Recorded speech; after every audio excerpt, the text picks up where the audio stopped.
Hello guys, it's Ryan Ho back with another review. Today I want to talk about the Razer Viper Ultimate. Now this is a wireless mouse that is basically zero lag or latency basically, and it's like performs as good as a normal wired mouse. And I've been very interested in this, and I didn't pick this up until like the Amazon Prime Day at a good sale, so I got it. My daily driver has been the Logitech G Pro Wireless. I love this mouse. I just figured, hey, I want to try out the Razer one. It looks good. It has optical switches, which is kind of cool. It's supposed to be even faster, as in like there's even lower latency. Although I don't think most people will be able to tell. I don't think I'll be able to tell the difference either. But I think the biggest thing is like, what's the difference between these two? Which one should people go for? Which one's better, right? So yeah, let's unbox it, and then I'll go try it out for a bit, and then I'll tell you guys what I think about it. So, and also please like and subscribe down below, and it helps my videos out. And yeah, let the video begin. All right, so let's get into the box. So Razer's packaging is always nice. I always like these little shiny logos. It always has like a nice high-res image as well. The key points is they have their technology that they call it hyperspeed. It syncs with their Razer Synapse software, so you can choose your colors, of course your RGB stuff. It has the Razer optical mouse switch, which is really cool. It's supposed to prevent like double pressing stuff, which is kind of interesting, and I want to kind of try that out. Optical sensors, I never really worry about them. I mean, they're all really good. I can't really tell the difference, at least. I'm not a robot, so obviously. It has 70 hours of battery life. Obviously, I have to try it to see if it really lasts that long, but that sounds pretty long. And then it also has 74 grams of weight, which is really lightweight. So my favorite mouse, like I said, is the Logitech G Pro Wireless. This is about I think 80 grams-ish, so it's like 5 grams lighter. But I don't think that will make much of a difference, like in the grand scheme of things. And yeah, let's get inside and see the mouse. All right, so let's open it. Ooh. Got some manuals over here, the mouse. Let's look at the boring manual first. Not really, I'm not really gonna read it. Little side thingies. I think that's how I'm supposed to open it. Got the mouse. Got the cable over here. All right, so let's look at what we got. So looks like we got this docking charging station type of thing.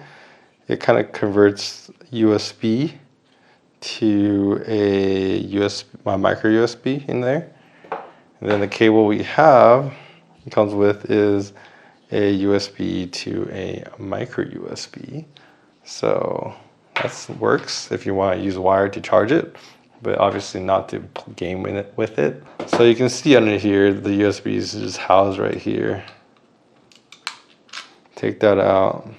That's where USB is. And these little mouse feet cover the corners, which is supposed to ensure a smooth glide. And yeah, that's pretty much it. And right here we have is the DPI button. You click that, you can switch your DPI to whatever you desire. And yeah, it even changes color, which is kind of cool. Yeah, this mouse looks pretty cool, I'm not gonna lie. So I decided to look at the manual for you guys, and I found some stickers in the back, which is, for gamers by gamers. And then the real reason why I looked through is to find what each color does. So there's 400, 800, 1600 DPI, so it's represented by these different colors. So I normally just keep mine at 1600, so I'm really looking for blue. And it's kind of a nice touch that it kind of glows and shows, because a lot of mouses, older mouses, had the DPI button on top, and I would accidentally click it, and that was really annoying. So they put it on the bottom, which is cool, so then you can switch it whenever you need to and not have accidental presses. But then they went even further and added a color LED letting you know which one you're at. So I think that's actually very, very convenient, and that's kind of cool. And then these two dots are for the actual docking station you get if you got that, but I didn't get that one because I didn't need it. It just takes up more desk space that I didn't want to be taken up. All right, so let's get the fun part. Let's compare these two mice, right? So the first thing is they both have the same RGB logo in the center, left and right click.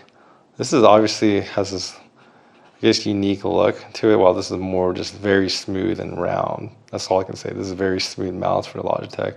The Viper has a little bit more character, a little bit more edge to it. The mouse wheel is actually kind of wider on the Viper, while the Logitech is just much more smoother. I like them. It moves a lot faster on the Logitech. When it comes to the side buttons, side buttons are interesting because, like I said, these ones are protruding and you can take them out, while these ones you cannot for the Viper, but they're less easily pressed, so you should have less accidental press. The sides, this is completely just plastic all around for this whole mouse. This actually has this rubberized texture, so you should have a better grip on this mouse, if that matters to you. And then, yeah, so then we look at the bottom. We have both the on and off button right here, which is the blue, while this one is the green and red over there. And then this button is a DPI button, while this one also is DPI, but this one actually has color.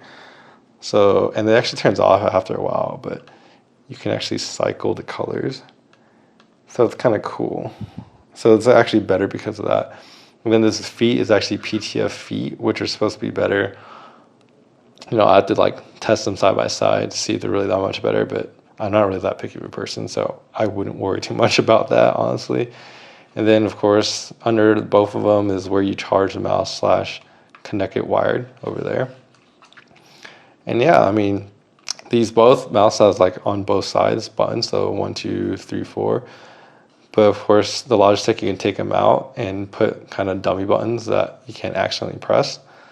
But yeah, and these both are also ambidextrous mouses, so you can use it for your left hand or your right hand, which is really nice. So it doesn't matter which hand you use. So it appeals to a lot of people as well.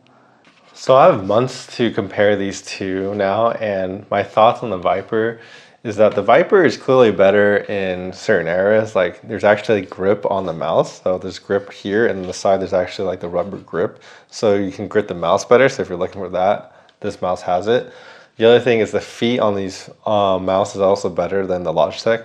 Of course, the Logitech, the newer mouse, actually has the same feet as the Viper, but that's in the super light, but for the current version that I'm using, it doesn't have that. So the feet glide more, and I find it just flying faster across my mouse pad. And then there's also this little LED down here that indicates like what DPI you're using. And the Logitech doesn't have that, so that's also what I consider a clear upgrade. However, not everything is roses for this mouse. So in my opinion, the Logitech has better build quality overall.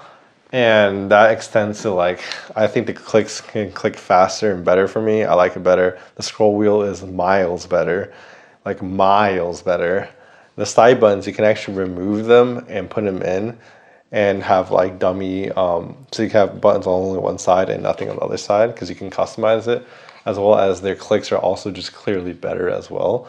So overall, the Logitech feels more like a premium device, while I think the Viper doesn't really feel or sound like one to me. And then overall, the build quality of Logitech is, to me, superior. And then the last thing I want to touch on is, you know, if I had to choose between these two, the reason why I don't think I would recommend Viper over Logitech is because I had a lot of issues with the Viper when I first took it out. I was literally disconnecting in game. Like I would literally be playing Valorant, and like halfway through game, it would like just stop working. And it happened like 3 or 4 times, which is like not something that's good.